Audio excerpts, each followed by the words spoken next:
quickly as possible. The bulk of that proposal will pay for military assistance, although it also includes billions of dollars in economic and human. See, Esau met on it. They way over there, gathering other nations to themselves. What they doing way over there? You got a whole economy over here that need stability, and they offering 8.5 billion over there. Plus the other parts of that. I just named that because they said economic assistance.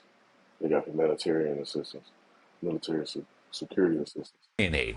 That is on top of the $14 billion in Ukrainian aid that was approved just last month. Joe, so a lot going out the door from the United States to Ukraine, just as President Zelensky has been asking. President Zelensky expressing his thanks. It's the volume and the kind of material that he's been asking for. And now a big bet by the United States on what they believe will be the winning side in this conflict. Well, and Willie, you've brought it up throughout the morning, and so is Mika. This aid package really echoes. It puts into play exactly what Secretary Austin has been talking about, what other American officials are now beginning to talk about, and that is doing more than just helping President Zelensky survive, doing more than just stopping Ukraine from being overrun. They're now talking about winning. And this is a sort of package that could make that possible, to at least push the Russians back to where they were when this war began about 2 months ago. Let's bring in right now former U.S. Ambassador to Russia, Michael McFaul. He's the director of the Institute for International Studies at Stanford and an NBC News international affairs analyst. Also with us, an American hero, retired Army four-star General Barry McCaffrey. He's an NBC News military analyst. General, let's begin with you. A few things. Let's talk about this aid package and how it changes the realities on the ground. Let me skip forward to where they were talking crazy. In the long run, he's going to lose this conflict. So, General, let's talk about it. He's moved towards as we move towards the conflict and the end. Whenever see, there's no coincidence why they talking about. Let me go to this preset. Why they talking about this stuff right now?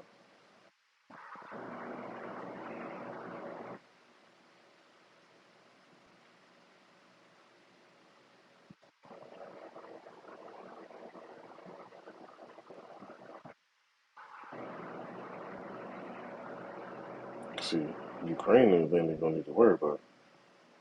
Now once the spirit going on, but let me get this other preset first, then I get this one.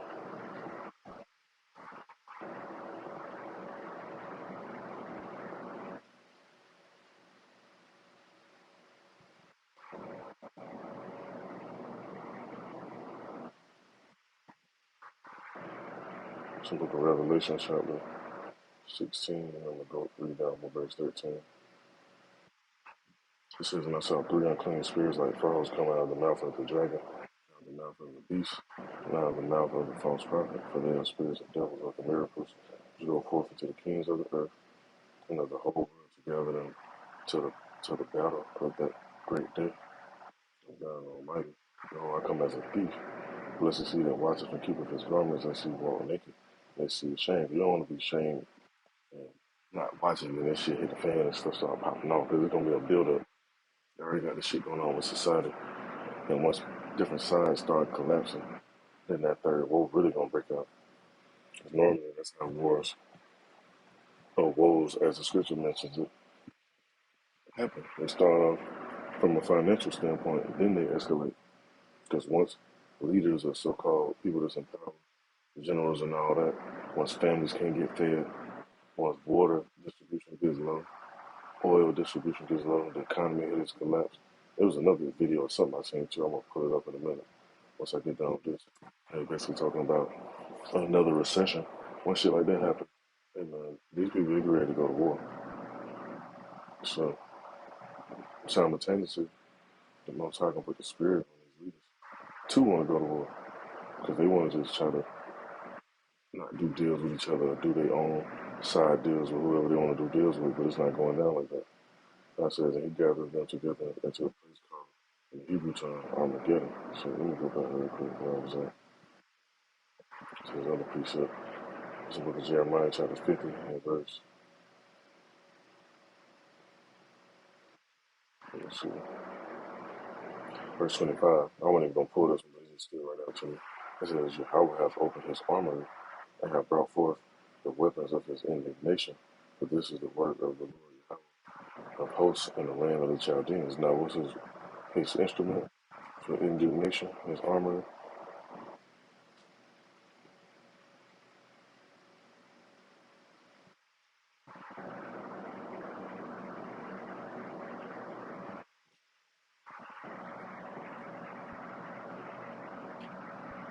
Look at Isaiah chapter 54, verse 16. It says, Behold, I have created the smith that bloweth the coals in the fire. So Esau wasn't so crafty and smart to just be like, you know what, let me go sit down and put these pieces together and try to split these atoms and see what it do. No, the Most High created them to do that.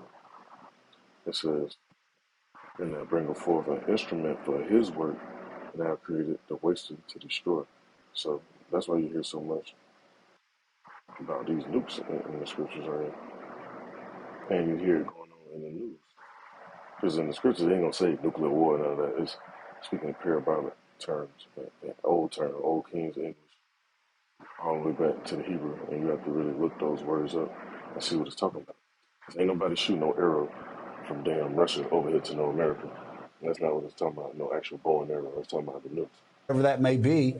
And Putin, he just can't keep up with American firepower. He can't keep up with NATO firepower. It's just not possible. I'm sure he'll be talking more and more about nukes. So if he wants to talk about nukes, I guess we have to talk about nukes. Let's see, I'm gonna stop it right now. I ain't gonna go on no further. Let me see. Pull this last precept real quick, and then I'll end this up. Well, these last precepts, I should say, out of this chapter. The book of Jeremiah, chapter 15, verse 3. It says, For out of the north there cometh up a nation against her, which shall make her land desolate. What they talking about? This guy talking about they can't keep up with the arsenal or whatever. Okay. Now it says, and none shall dwell therein. They shall remove, they shall depart both man and beast. Let me see.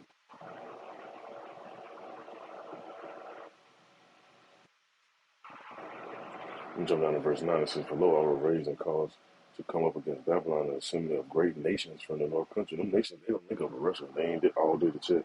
But you already got Iran and China on board. And they've been doing deals with some of the nations over there in Africa. I don't know if a lot of people have been paying attention to the news, but they sold them some nukes as well. So you just imagine Hamite with them damn nukes. Looking at their history and how they get down anyway. And simultaneously, down in Cuba, a deal took place down there. I put a video up a while ago. If I can find it, I may do another lesson on it again. But they did a deal with them Cubans down there to build nuclear facilities. So it says, an assembly of great nations from the north country, and they shall set themselves in array against her, and thence she shall be taken. Their arrow shall be as a mighty expert man, none shall return in vain. Now, see, let me put up a little bit more.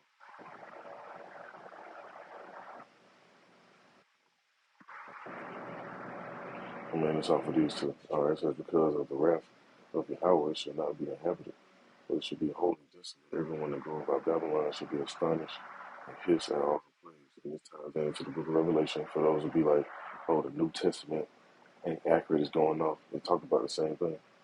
But the Old Testament talk about.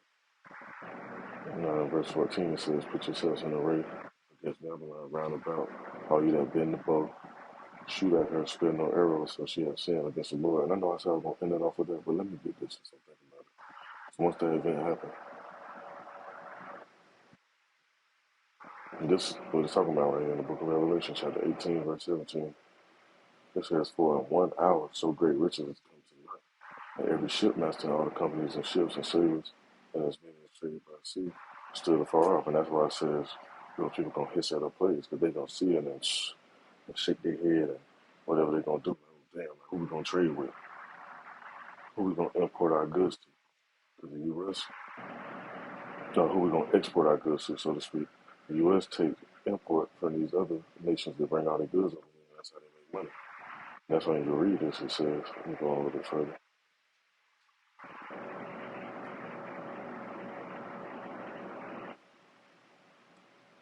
It says in verse 18, when they saw the smoke of hell burning, saying, what city is like unto this great city? And they cast dust in their heads and cried, weeping and wailing, saying, Alas, alas, that great city we are in was made rich, all that had ships in the sea, by reason of her costliness, for in 1 hour she made desolate. When you look at the map and you look at the main places got no ports, whether it be like the port of Miami, got Mayport, got Port of Georgia, I can't think of the exact name of it. Got San Francisco Bay Area, along the ports down there, and Long Beach area, that region over there, all up and down the coast, so they can trade these goods and these other nations can get rich. So I just want to bring this out around watch this out, just edifying and stay alert, stay vigilant. As the scripture says, bless and see, and then watch it, so keep watching. Shalom to the work.